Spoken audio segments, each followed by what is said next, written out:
Boa tarde, meus amigos. Que a paz de nosso Senhor Jesus Cristo permaneça conosco hoje e sempre. Em primeiro lugar, eu gostaria de dizer que é uma grata satisfação estar aqui, uma casa que eu muito amo. Quero agradecer o convite merecido da casa, em nome de Márcia, que é responsável pela organização doutrinária. Congratular meu grande amigo Milani e estendo essas congratulações a todos os trabalhadores que aqui laboram e a todos os frequentadores, pedindo a Jesus que abençoe ricamente a todos que aqui frequentam. O tema de hoje é um tema extremamente necessário para todos nós que acreditamos que somos espíritos e tentamos entender, estudar e aplicar os ensinamentos da doutrina espírita, cura espiritual. Mas a cura espiritual, ela não foi trazida pelo espiritismo.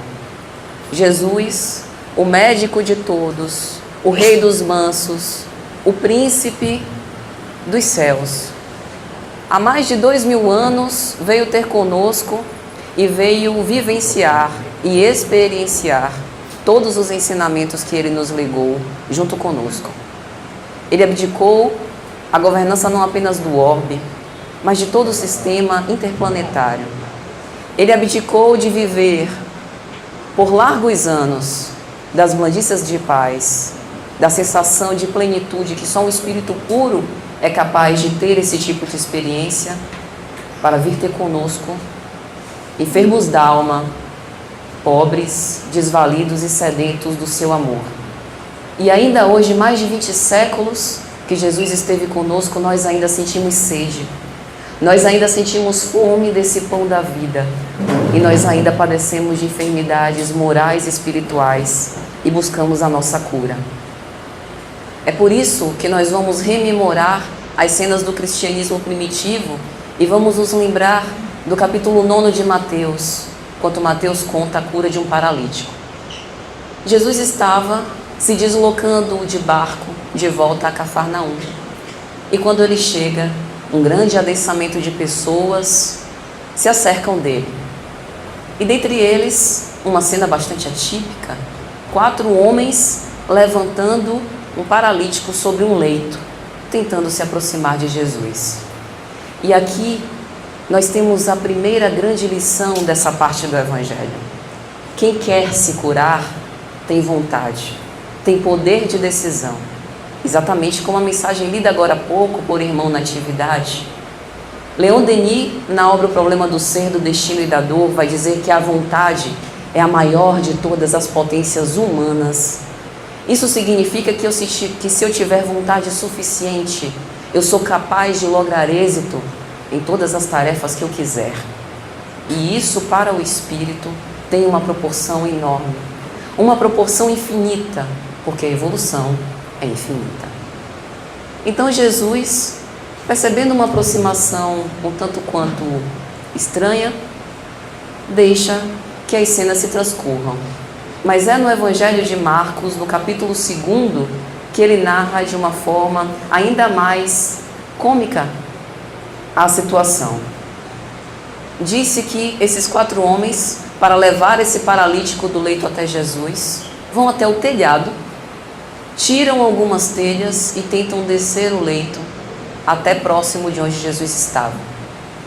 Jesus, olhando para aquela cena, se enternece com a candura, com a majestosa misericórdia que só Ele é detentor, e diz: meu irmão, os teus muitos pecados te foram perdoados. E naquele adensamento de pessoas, haviam fariseus, haviam os hipócritas, haviam escribas que pensaram: que blasfêmia! Como esse homem, esse nazareno vulgar, dito Messias, é capaz de perdoar os pecados de outrem? Só Deus é capaz de perdoar os pecados de alguém. E Jesus, perquirindo o psiquismo daqueles indivíduos, lhe diz apenas: ó homens de pouca fé, por que tem esses pensamentos tão negativos em vossos corações? E aqui está a primeira lição. Aquele paralítico, obviamente, desejaria andar. E por que, ao invés de dizer levanta-te e anda, Jesus disse que os teus pecados lhe foram perdoados? A primeira grande lição é que nós, como espíritas, acreditamos que todas as nossas mazelas provêm do ser espiritual que nós somos. Fomos criados e temos a eternidade pela frente. E dentre os séculos, nós tivemos muitas experiências, algumas auspiciosas que nos fizeram evoluir e outras que nós precisamos nos retratar e nos reparar com a lei. Isso não significa que toda doença que nós temos, desde uma dor de cabeça até um câncer degenerativo, provenha essencialmente de uma marca perispirítica. Não é uma relação assim tão direta, mas muito provavelmente foram delinquências morais que nós vamos acumulando ao longo dos anos e que agora é o nosso corpo físico que padece essas somatizações. Então, quando Jesus diz que os muitos pecados daquele homem foram perdoados devido ao desejo de cura que ele tinha, Jesus nos mostra que nós temos uma farmácia dentro de nós, que a cura espiritual está dentro e não num gesto exterior. Nós não duvidamos do poder magnético de Jesus, um poder extraordinário. Nós não duvidamos do grande patrimônio moral de um espírito puro como ele é. Mas nós também não podemos duvidar, exatamente por isso, que Jesus não alcançou a pureza sob um gesto de generosidade e benevolência de Deus. Foi à custa de muito esforço. E é este esforço que Jesus nos convida. O esforço para que nós possamos nos avaliar, olhar para o nosso interior e ver onde é que está doendo. Porque onde dói é onde nós podemos buscar a própria cura. A própria medicina já mostra isso. Não é do próprio veneno que se tira a vacina? Então, o que Jesus quis dizer é que curando a alma, curaria o corpo, porque um é dependente do outro. Ele estava preparado, ele estava preocupado com as causas e não com os efeitos. E a segunda grande lição é que nesse diálogo, Jesus, percebendo aquilo que estava na tela mental dos escribas, diz: ó homem, efetivamente o que é mais fácil fazer? Dizer para este paralítico, levanta-te e anda, ou os teus pecados te foram perdoados? Efetivamente, se nós formos dizer que os pecados de alguém lhe foram perdoados é muito mais fácil, porque os pecados estão dentro, implícitos, e não podem ser vislumbrados. Então eu posso blefar e ninguém vai me descobrir por ser uma grande mentirosa. Mas Jesus não estava preocupado em dizer, Jesus estava preocupado em fazer.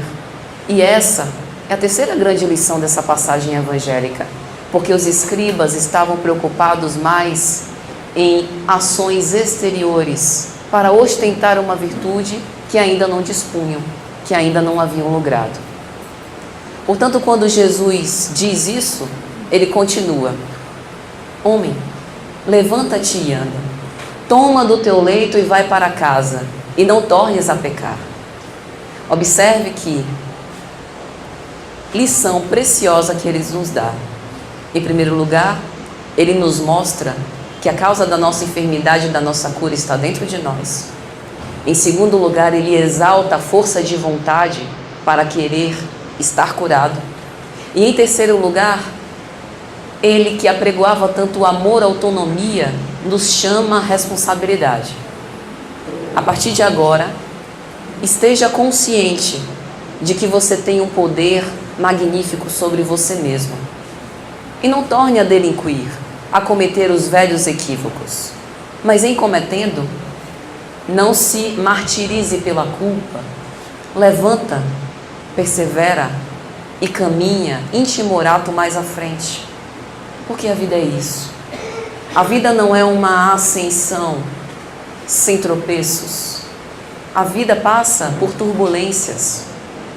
E hoje nós nos sentimos martirizados e aflitos porque sentimos uma dor qualquer, de uma doença que nos aflige, mas esquecemos que esses 70, 80, 90 anos de vida na Terra é muito pouco.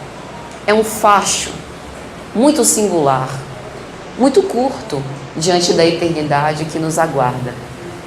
Portanto, as conquistas que nós devemos nos espelhar, que nós devemos angariar, são aquelas transcendentes, são as conquistas do Espírito. E esse introito é para falar desse tema que é a cura espiritual. Ela está no livro O Espírito da Verdade, um livro preciosíssimo. Foi escrito por diversos espíritos, psicografado por Chico e Valdo Vieira, e no capítulo 53 é André Luiz quem nos escreve essa mensagem. Nós devemos conhecer a coleção A Vida no Mundo Espiritual por André Luiz, 16 obras riquíssimas, falando sobre o trabalho após a morte, sobre diversos tipos de desencarnação, falando sobre essa tarefa que continua além da vida e falando sobre tudo de uma forma bem próxima a nós, qual o melhor caminho para nós conduzirmos a nossa vida para termos saúde. E André Luiz começa dizendo assim: queres ter cura? Comece orando. A prece é luz na sombra que a doença se instala. Nós temos uma escuridão dentro de nós. Não que nós sejamos só feitos de sombra, mas tudo que jaz em nós está oculto, não está exposto, como o nosso corpo físico e as nossas vestes carnais. Nós temos uma psicosfera que é a nossa primeira morada, o nosso primeiro lar. E o que nós cultivamos psiquicamente, somente nós temos condição de conhecer, e Deus em sua totalidade. Muito embora a nossa nuvem de testemunhas que esteja ao nosso redor se afinize e se sintonize com o padrão vibratório dos nossos pensamentos, somente nós e Deus conhecemos tudo que passa pela nossa cabeça. E muitas vezes nós vimos acorrer aos centros pessoas em desequilíbrio, achando que pode se tratar, por exemplo, de alguma obsessão pertinaz, e não paramos para pensar que nós, muitas vezes, funcionamos como os nossos próprios algozes. Quando nós nos fixamos numa ideia negativa a respeito de nós mesmos ou de algo que nos acomete em nossa vida, nós estamos nos autoflagelando. Isso significa que, se eu sou responsável pela doença, eu também sou responsável pela cura. E no momento que eu elevo os meus pensamentos em adoração a Deus, através da oração, o que eu estou fazendo é tentando me conectar num padrão vibratório superior. Mas isso não se dá a passe de mágica. Nós temos séculos de sombra que nos acompanham. E para que nós possamos cultivar bons pensamentos, é necessário criar bons hábitos. Nós temos sempre hábitos. Quem não os tem bons, os tem maus. Então cumpre o nosso esforço para estimular bons hábitos. E dentre eles, sem sombra de dúvida, a oração é um hábito muito salutar. Orar muito, orar sempre, mas orar com o coração sinceramente desejoso de obter a cura que tanto almejamos. Quando nós oramos, é como se nós abríssemos uma fissura dentro de nós e deixássemos a luz penetrar. E quando a luz penetra em uma caverna ou em um ambiente oculto, cheio de sombras, ela descortina uma realidade que nós desconhecíamos. Por isso, é importante que nós estejamos preparados para o que vamos encontrar. Esse não é um discurso para meter medo, pelo contrário, eu aqui estou tentando encorajar a todos nós de descortinar a verdade que está dentro da gente, aquilo que a gente busca ocultar, que a gente busca esconder de nós mesmos. Porque quando nós estamos orando, não vale empunhar as máscaras do ego que nós precisamos colocar na convivência social. Freud dizia que o homem é um grande animal enjaulado que, para bem conviver, precisa de uma dose de frustração dos seus próprios instintos. E no fundo é bem verdade. Mas quando nós estivermos orando, só nós e Deus, todas as máscaras têm que cair. Naquele momento, somos só nós dois. Então eu preciso abrir o meu coração. E André Luiz aponta este como o primeiro passo da cura. E observe como esse discurso tem toda a ligação com as bem-aventuranças apregoadas por Jesus, capítulo 5 de Mateus. Bem-aventurados os pobres pelo Espírito, porque é deles o reino dos céus. Bem-aventurados os que choram, porque serão consolados. Isso significa que há muitos tipos de choro. Há o choro de sofrimento autêntico, há o choro fingido, há o choro de desespero, há o choro que antecede a morte, há o choro que sucede à morte, como por exemplo por um ente querido que partiu. Mas o choro que será consolado é um choro muito especial. É o choro daquele que antes vestiu-se de humildade e reconheceu as enfermidades que tinha dentro de si. Portanto, começar orando é um bom começo. E é interessante porque neste livro, em cada capítulo, o autor espiritual vincula um capítulo de O Evangelho segundo o Espiritismo. E nessa, da cura espiritual, o autor menciona o capítulo 26 de O Evangelho segundo o Espiritismo. Dai de graça o que de graça receberdes. E eu fiquei imaginando qual a relação de dar de graça o que de graça recebemos com cura espiritual. E eu pensei no trabalho. Observe que todos nós, invariavelmente, temos a oportunidade sempre de trabalhar para o bem. E quando eu falo trabalhar para o bem, não significa necessariamente elaborar numa casa espírita, ou na igreja católica, ou no templo adventista, e por aí vai. Trabalhar para o bem é tentar praticar a todos os instantes, em todo momento de nossa vida, a lei divina. Isso significa tolerar a incompreensão do outro, suportar um rompante de agressividade gratuita. Significa exercitar o meu trabalho de uma forma ética e honrada, com amor, com alegria. Tudo isso é trabalhar no bem. E observe que todos nós aqui somos devedores de misericórdia. Caibar Schutel costuma dizer que ninguém vem em um templo primeiramente para dar, nem o palestrante, nem o presidente da casa. Todos nós vimos para cá para receber, ainda que não percebamos, ainda que nem tivéssemos vindo aqui com o intuito de receber algo, recebemos mesmo assim. Nesse exato momento, existe uma espiritualidade superior que nos assiste e que nos atende em todas as nossas necessidades, muitas que nós ainda nem percebemos que temos. Então todos nós já somos automaticamente devedores dessa misericórdia. Até a oportunidade da vida é uma graça que nós devemos ao Criador, através dos dois pais que nós temos, que viabilizaram esse ergástulo carnal onde estamos internados. Então tudo isso significa que no momento em que eu tento me afinizar com a lei divina, eu acabo trabalhando para o bem e acabo obtendo a cura, porque eu funciono como um vaso, onde se deposita água límpida.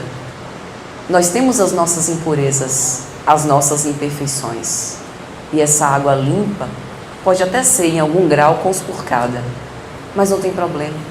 Jesus não se incomoda com isso. De nós, Ele sabe. Nós só temos por enquanto a nossa boa vontade. O desenvolvimento das virtudes é algo tão paulatino. É um ideal evolucionista que nós só vamos lograr à custa de muitos e muitos anos, de muita perseverança no ideal cristão que nós aqui hoje decidimos abraçar. Então, ter essa boa vontade para exercitar os bons sentimentos em nossos corações é um passo muito importante, fundamental, para que todos nós possamos obter a cura que tanto desejamos. E aí André Luiz continua nesta mensagem dizendo assim: semeie a alegria. A esperança é a alegria no coração. E nós costumamos pensar na alegria como algo muito simples, e definitivamente é algo espontâneo. É um coração feliz que espraia num grande sorriso aquele sentimento doce que traz consigo Mas a alegria faz toda a diferença. Vou citar um grande exemplo. São Francisco de Assis. Nos últimos anos da sua trajetória na Terra, ele, coitado, poverelo, tinha padecido de dores excruciantes no corpo físico e, por último, uma doença degenerativa nos olhos que lhe provocava dores lancinantes. Naquela época, não se tinha os recursos da medicina de que hoje está aqui à nossa disposição, e ele se submeteu a um tratamento. Se segurem nas cadeiras porque dói só de falar. O tratamento consistia no seguinte: colocar um ferro ardente em brasa nos olhos, passando por todos os olhos, numa espécie de cauterização, e ele se submete. Antes desse procedimento tão doloroso, ele olha para o ferro ardente e diz assim: ó irmão fogo, vós que promoveis o cozimento dos alimentos, que promoveis o progresso quando sois bem conduzido pelas forças humanas, tende piedade de mim. Vós sois agora o autor da minha cura, e eu acredito que podeis me curar, irmão fogo. Mas, por favor, não doa tanto. Os meus olhos estão sensíveis e a minha alma não aguenta mais tanto sofrimento. Recitando essas palavras quase num cântico. Entenda, num momento de dor lancinante, que muitos de nós já teríamos enlouquecido de desespero, Francisco canta alegre, abençoando o fogo que pode curá-lo. O tratamento não deu muito certo, mas Francisco teve muito sucesso. E essa sua existência promoveu uma escalada evolutiva sem precedentes. Entende o significado da alegria? A alegria, principalmente nos momentos mais difíceis de dor, nos confere o ânimo necessário para recompormos as nossas forças. Joana de Ângeles vai dizer em suas obras que a angústia, ela é sempre injustificável. Isso não significa que nós decidimos ter angústia porque gostamos de sofrer. Significa que a angústia, embora exista, nós devemos combatê-la.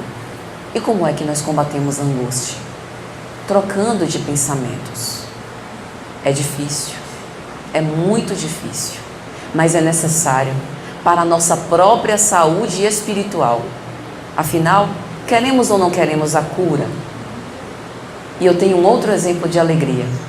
Capítulo 30 da obra Boa Nova, pelo Espírito Humberto de Campos, quando ele vai falar sobre Maria. Humberto de Campos vai dizer que Maria, já desencarnando, antes de ir para os pródromos da vida espiritual, ter com Deus, ela decide e pede aos anjos que a recebem passar pelo circo onde os cristãos estavam sendo martirizados. E ela vai até a cela onde alguns cristãos estavam presos naquela expectativa angustiosa de serem devorados vivos por feras esfaimadas.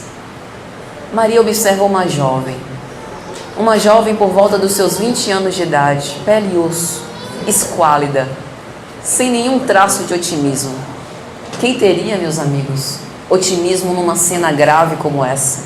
Por mais que a fé pelo Cristo fosse fidedigna, fosse autêntica e real.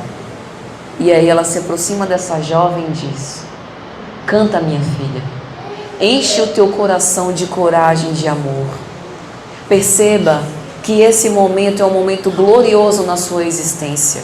Se entrega ao sacrifício com amor, porque esses serão segundos que passarão muito rápidos em relação a toda a evolução espiritual que te aguarda. E ela começa a recitar um salmo cantado. E a alegria é assim. Quando a gente se decide a dar um sorriso, isso contagia. Daqui a pouco está todo mundo rindo e a gente não sabe nem como começou tudo isso. A felicidade, ela é contagiosa. Nós costumamos observar a vida pelas redes sociais, pelos noticiários, e dizemos: nossa, quanta violência, o mundo está perdido, há muita falta de Deus por toda parte. Mas Deus está em mim e eu posso me conectar com Ele a qualquer momento. Então, ao invés de alimentar esses pensamentos negativos e estes sentimentos menos elevados, vamos fazer a antitreta do bem. Ao invés de alimentar esses pensamentos pessimistas, vamos alimentar os pensamentos otimistas, que se está assim vai melhorar. E que esta é uma fase de transição necessária para que nós possamos estar fatigados de tanto mal e desejosos de mudar, fazer uma transmutação de plano, mudar de vibração. Portanto, a alegria é esse sentimento otimista de fé e de esperança no futuro, de que tudo vai dar certo, basta acreditar. E André Luiz continua dizendo que nós também devemos fugir da impaciência. Toda irritação é desastre magnético de consequências imprevisíveis. Quando Jesus disse, bem-aventurados os mansos, porque eles herdarão a terra, o que efetivamente ele está querendo nos dizer? Observe que a terra aí não é necessariamente o planeta Terra que ora habitamos. Nós somos espíritos, e como há muitas moradas na casa de meu pai, hoje eu habito a terra, amanhã eu posso habitar um outro orbe. Por que os mansos herdarão a terra? Observe que quando nós vamos nessa onda de otimismo e estabelecemos a saúde das nossas relações, ao invés de nutrir a irritação, nutrindo a calma, a mansuetude, nós cativamos o outro. E a partir daquele momento, ao invés de criar desafetos, nós criamos afetos.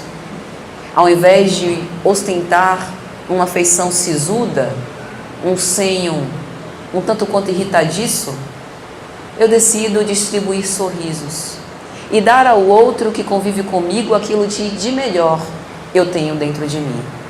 Não que eu seja perfeita, mas assim como tenho imperfeições, assim como temos imperfeições, também temos muitas virtudes. Então, no momento em que eu cultivo essa mansuetude, eu cativo o outro e eu herdo a terra, porque a minha herança fica sendo todos esses corações que eu pude cativar. E daqui a pouco nós vamos perceber como se os nossos olhos tivessem se transformado em lentes coloridas, em lentes cor-de-rosa, que o mundo não é tão ruim quanto parecia antes. O mundo até que é bom. Ainda tem pessoas boas no mundo, não é assim que a gente diz? Isso, toda vez que nós reforçamos isso que há de positivo e isso que há de otimista. Quando nós nos esforçamos para estabelecer relações saudáveis, a nossa dor diminui. Porque a felicidade funciona como um atenuante, como um anestesiante da dor.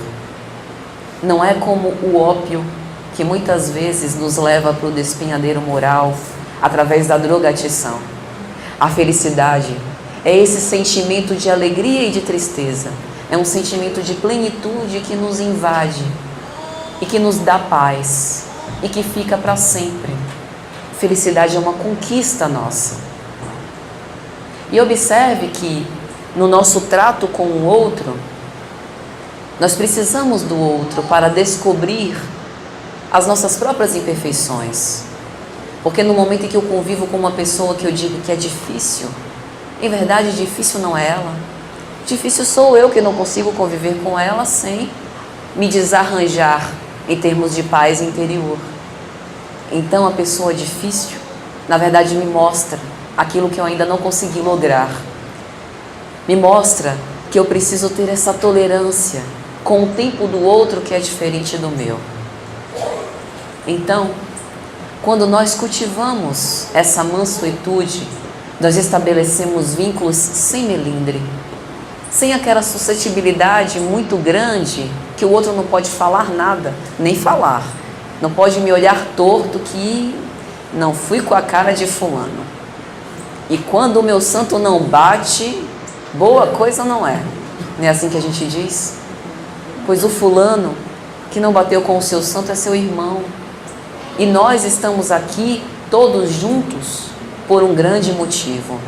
Irmã Sheila, nas suas mensagens, ela costuma sempre dizer: vocês são as minhas plantinhas e eu coloquei-as todas no meu jardim, florezinhas, umas dos lados das outras, para que todas juntas, hoje está difícil, para que todas juntas possam evoluir e crescer, às vezes dando sombra para o outro, às vezes recuando um pouco no nosso ego para deixar o outro se beneficiar com o sol e fazer a sua fotossíntese.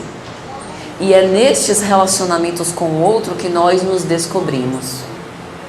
É por isso que o mandamento, desde a lei de Moisés, amar a Deus acima de todas as coisas e ao próximo como a si mesmo.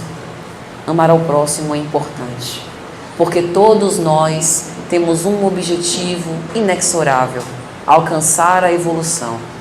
E se nós estamos juntos, encarnados num planeta de provas e expiações, é porque nós podemos lograr isso em comunidade, em sociedade, como irmãos que somos.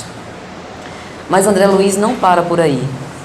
E ele fala também que esta agressividade, esse minuto de cólera, pode ser um minuto em que eu me impaciento e já tenho um instinto agressivo e tenho uma arma perto de mim e naquele minuto eu disparo contra o meu irmão. Esse minuto de cólera pode ser aquele minuto em que eu estou amargurada por aflições que me torturam e eu me precipito à beira de um abismo e me suicido. Então, nestes momentos tensos, a mansuetude muitas vezes é o que vai nos conservar na vida, e a vida é o maior patrimônio que nós temos. Quando nós vamos investigar na psicologia quais as raízes da agressividade, Freud e Melanie Klein costumavam dizer que a agressividade tem como berço os instintos que são reprimidos. Então eu me sinto como um animal enjaulado e eu preciso colocar para fora esses instintos. E eu faço isso num rompante de agressividade. Mas há uma outra interpretação. Carl Gustav Jung, autor da psicologia analítica, costumava dizer que a agressividade é de um ser que enfermou e que ele no fundo tem medo. É um perfil psicológico narcísico do ser que vive apenas para si, egóico, que é incapaz de dividir com o outro. E por ele se imaginar cheio de necessidades, ele busca todos os recursos para atender às suas próprias paixões. E quando alguém tenta tirá-lo um pouco desse ego, ele reage com agressividade. Isso significa, portanto, que o antídoto da agressividade é justamente o amor que a gente dá, ao invés de querer tomar para si. Mas nós sabemos que devido às nossas muitas imperfeições, este amor ainda é enfermo, ainda é muito imiscuído em nossas paixões. Não tem problema. O amor, ele vai se aprimorando e se burilando com o passar do tempo. O amor é um meio e um fim em si mesmo. Isso significa que eu me curo através do amor e que o amor é o objetivo que eu persigo para me curar. E aí André Luiz vai dizer que nós também devemos guardar confiança. A dúvida deita raios de morte. Será que nós realmente acreditamos naquilo que Jesus nos disse? Sois deuses, aquilo que faço, sois capazes de fazer e muito mais. Será que a gente acredita mesmo nisso? O maior exemplo de fé, ou pelo menos um dos grandes exemplos que nós temos, está no livro de Gênesis, do Antigo Testamento. Muitos de vocês devem conhecer a história de Abraão. Abraão, pai de muitos. Abraão era um homem de muita fé, mas nem por isso Yahvé deixou de testá-lo. Abraão queria muito ter um filho com sua esposa Sara, e ela só consegue engravidar muitos anos mais tarde, já na velhice, Os anjos a visitam e a abençoam com o filho que vai se chamar Isaac. Yahvé procura Abraão num certo dia e lhe chama. Abraão, pois não, Senhor. Tens fé em mim, Abraão? É claro, Senhor. Não tenho comprovado e exemplificado ao longo de todos esses anos? Tenho feito absolutamente tudo o que vós me pedis. É lógico que tenho fé em vós. Então, Abraão, pega o teu filho Isaac e sobe aquela colina. E quando você estiver lá em cima, arma um local para sacrificar um cordeiro. E Abraão fica sem entender. Como assim? Pega o meu filho, sobe numa colina, local para sacrificar o cordeiro? Tem algo nessa história que não está muito certo. E Yahvé continua. Vais atar as mãos e os pés do seu filho e entregar o seu próprio filho em sacrifício. Se tens fé em mim, Abraão, faze isso. O que nós faríamos? Pense no nosso filho bem amado. Aquela coisinha linda que a gente recebeu com tanto amor no coração, que a gente dá tanto afeto, que a gente deseja o melhor, um futuro brilhante, que a gente ama, às vezes até mais do que nós. Agora pense em Deus falando com você. Pegue seu filho e entregue em sacrifício.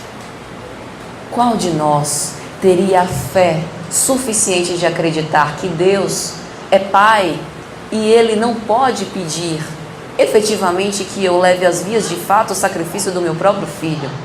Ele é Pai, Ele sabe o quanto dói, sabe que isso não é algo vindo de alguém que exala a bondade quanto Criador. Mas Abraão vai com uma fé cega, e quando chega num momento grave, Yahvé lhe apresenta um cordeiro atado a um arbusto próximo. Tendes fé, Abraão, pode liberar o teu filho e sacrifica aquele outro cordeiro. Então observe que guardadas as devidas proporções, a fé é isso, é essa crença inabalável de que há um Pai, há um Deus Criador que não nos esqueceu. Embora, e mesmo que nós estejamos aqui, vivendo nessa experiência carnal sozinhos, nós definitivamente não estamos sozinhos. Nós não estamos desamparados e as nossas dores não estão sendo esquecidas pela espiritualidade que nos assiste. Jesus permanece de braços abertos, de braços estendidos em nossa direção, mas Ele precisa que nós deixemos-lo entrar. Nós precisamos abrir as portas do nosso coração para que Ele faça morada. E precisamos fazer isso num movimento insistente. Muitas vezes somos nós que nos esquecemos de Deus e não Ele que nos esquece de nós. Por isso a fé é tão importante. Mas André Luiz continua e diz ainda uma outra mensagem: não critique. A censura é choque nos agentes da afinidade. Os julgamentos. Muitos de nós nos acreditamos detentores da verdade, que em verdade nós só conhecemos uma pequena parte, um pequeno prisma. Joana de Ângeles tem uma obra intitulada Dimensões da Verdade, que ela explica bem isso. A cada mensagem, uma surpresa, por uma característica psicológica nossa que nós não conseguimos ainda depreender. Então observe que a crítica, além de ser algo que não nos cabe, porque visto que nós não conhecemos toda a verdade, nós não temos conhecimento suficiente para apregoar um juízo de valor em relação ao outro. Além disso, nós acabamos contribuindo para o desalinhamento energético mesmo das relações. No momento em que eu critico a ação de alguém, Ao invés de estabelecer um vínculo de autêntica fraternidade, eu promovo uma ruptura. E aquilo que poderia ser uma amizade frutuosa acaba gerando um cisma. Pode dar indício a uma mágoa e, quem sabe, até um trama de ódio por um nada. Calar a crítica, calar os nossos melindres, como é difícil. Porque é próprio da natureza humana ter diversas formas de mecanismos do ego. E muitas vezes esses mecanismos estão em dizer que o outro é pior do que eu para que eu possa me sentir melhor. Mas o que Jesus quis nos ensinar é que o caminho não é por aí. O caminho é a gente dar as mãos e caminhar juntos. Porque se eu sou manca, coxa de uma perna, o outro tem as duas sãs e pode me sustentar. E se esse que tem as duas pernas sãs é cego de um olho, eu enxergo com os dois. E a gente se compensa nas nossas imperfeições. A relação tem que ser sempre de ganha-ganha. Eu ganho evolução e o meu irmão ganha também. As pessoas não estão aqui apenas para satisfazer os meus interesses egóicos, para satisfazer as minhas paixões. Elas têm também o direito de experimentar. O livre-arbítrio faz parte da lei de Deus. E mais, elas têm o direito de ser felizes, ainda que eu não seja. E aí a gente recai na inveja. A inveja também faz parte da natureza humana, porque muitas vezes eu gostaria de viver aquilo que o outro está vivendo. O grande problema da inveja não está nesse desejo, mas está na falsa ideia de achar que para eu ser feliz, o outro não pode. Sou eu que desconsidero a grande força que eu trago dentro de mim para conquistar aquilo que o outro também conquistou. Sou eu que esqueço que muitas vezes as dores que me afligem pode ter sido de um gênero de provas que eu mesma escolhi. Acredito ou não acredito que sou um espírito? Se eu acredito, eu devo acreditar que há um planejamento reencarnatório e que muitas vezes eu escolho essas provas se eu não estiver espiando. Então, aquilo que eu malbaratei, o recurso da criação que eu malbaratei outrora, agora me faz falta. E eu preciso viver na carência para que eu saiba viver na opulência. Porque se nós formos fiéis no pouco, seremos fiéis no muito. Então isso significa que nós estamos nessa juntos. Não há uma competição para ver quem chega primeiro. Uns vão chegar antes do que outros. E aqueles que chegarem primeiro, não achem que vão ficar na mesa almoçando junto com Jesus. Há muito trabalho a fazer. Há muito campo a joirar. Quando nós lemos nas literaturas espíritas, o que os grandes missionários fazem? Trabalham. Até hoje, muitos deles se internam na terra a título de missão para ajudar os seus irmãos que ficaram na retaguarda. Então, aqueles que avançaram agora retornam para ajudar aqueles que ainda estão com dificuldade a apressar um pouco mais a sua marcha. Veja que bonito esse sentimento de fraternidade, de solidariedade. Então, isso tudo significa que nós precisamos estabelecer liames entre os nossos convivas. E a saúde desses liames vai ser capaz também de nos oferecer a cura. Quando nós lemos a obra Vida e Sexo pelo Espírito Emmanuel, no capítulo 7, ele vai falar sobre casamento. E ele vai dizer que o casamento é, na verdade, uma comunhão íntima de duas pessoas que estão, através daquela experiência, tentando estabelecer vínculos profundos entre os dois espíritos. Veja, Emmanuel coloca o casamento como uma ponte para eu me conectar de uma forma mais profunda em termos de sentimento com o outro. O futuro é nós estabelecermos essa natureza de liame com todas as criaturas, ampliando esses vínculos que hoje nós ensaiamos na família para toda a humanidade. Vai dar trabalho,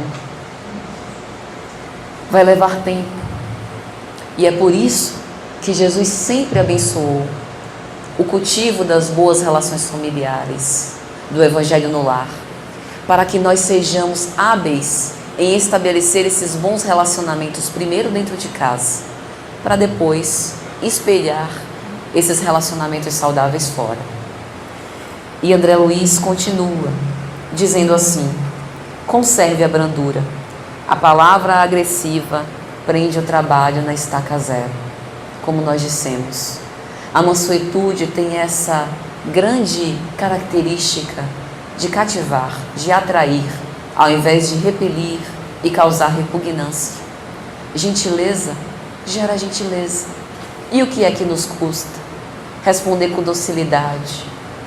Antes de responder de pronto, respirar uma vez, 2 vezes, contar até 3, até 10, até 1000, para depois responder ao nosso irmão. Pensar como eu gostaria de receber aquela palavra que eu estou prestes a proferir. Me colocar no lugar do outro. Isso faz parte da cura. Porque aquele que é encolerizado, irritadiço, que vê problemas em tudo, que é agressivo, não pode ser saudável. A sua vida psíquica vive em desalinho. Como é que ele, enquanto mente, pode obter o seu equilíbrio se as suas emoções estão completamente desalinhadas? É por isso que a nossa cura começa dentro de nós. E André Luiz vai dizer ainda: ajude espontaneamente para o bem. Simpatia é cooperação. E eu me lembrei de uma história que fala dessa simpatia e dessa ajuda gratuita. A obra Libertação, pelo próprio Espírito André Luiz. Nessa obra, nós temos uma lição de amor aos inimigos que eu só vi igual em Joana de Cusa, capítulo 15 da obra Boa Nova, pelo Espírito Humberto de Campos. Nessa obra Libertação, ele vai narrar um quadro de Margarida. Margarida estava passando por uma obsessão pertinaz.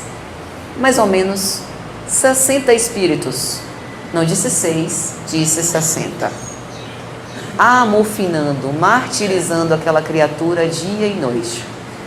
Por trás dessa obsessão pertinaz havia um sacerdote das trevas, ou hierofante, como a própria obra narra, Gregório. E Gregório tinha muitos asseclas, um deles, Saldanha. Saldanha era responsável direto, uma espécie de governador do mal, responsável por magnetizar Margarida e fazer com que aqueles obsessores fizessem o resto do trabalho. E a espiritualidade, sob a influência e interferência de Gúbio, nós sabemos que em toda a obra de André Luiz há um espírito que o assessora nas visitas e nos trabalhos. Esse benfeitor espiritual se acerca de Saldanha e decide, junto com os demais espíritos da sua corte, da sua equipe, ir com Saldanha até a sua visita ao lar. Saldanha deixa um pouco a obsessão de Margarida e visita o próprio lar terreno. Ele, desencarnado, espírito desencarnado, visita a sua casa. E aí Gúbio, que é esse benfeitor espiritual, acompanha. E André Luiz se pergunta por que eles estão fazendo isso.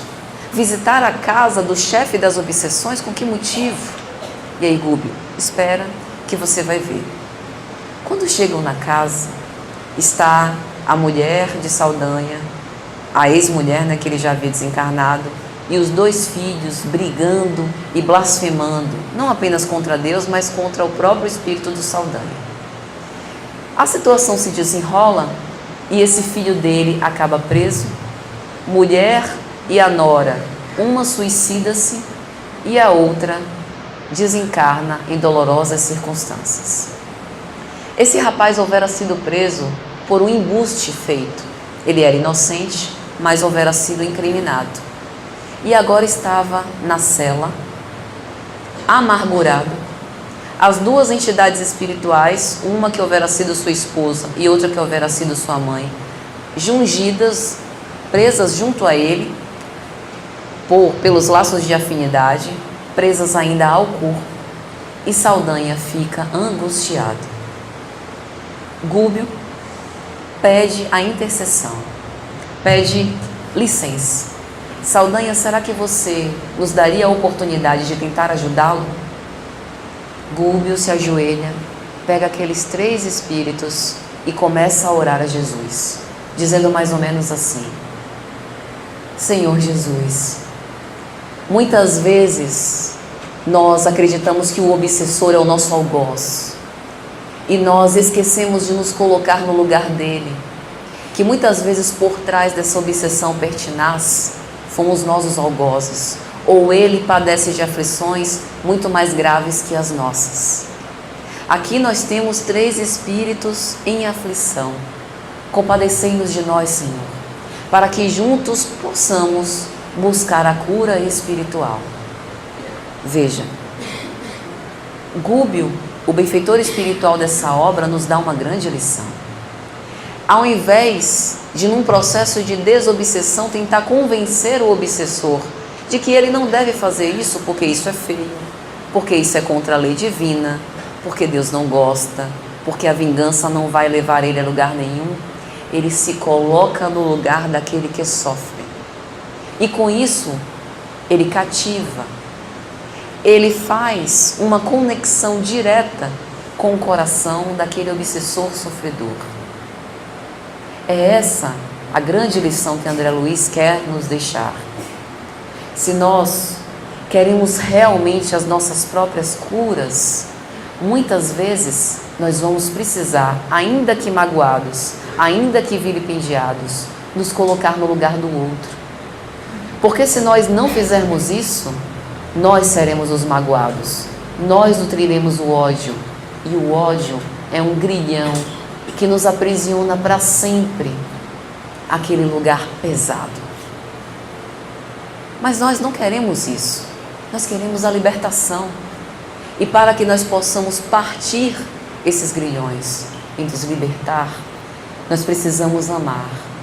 O amor é essa asa, esse par de asas que vai nos fazer alçar longos voos rumo à espiritualidade superior.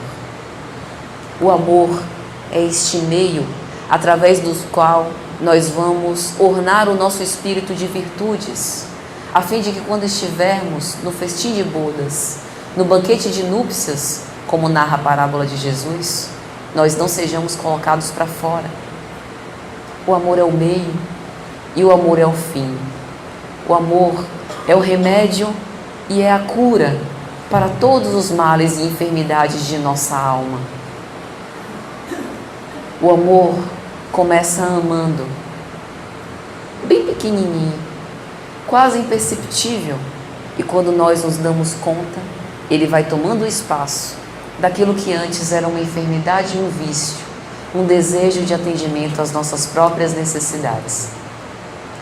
Então, meus amigos, já caminhando para o final, rogo a Jesus que nos abençoe a todos. Todos nós somos enfermos de alma. Carregamos, como o apóstolo Paulo costumava dizer, o espinho nas nossas carnes, nas tessituras mais sutis do nosso espírito. Só nós sabemos onde dói, mas não importa. Independente de onde doer, vamos amar, porque o amor é capaz de desfazer todas essas máculas. E através dele, nós vamos obter a cura de que tanto desejamos. Muita paz a todos.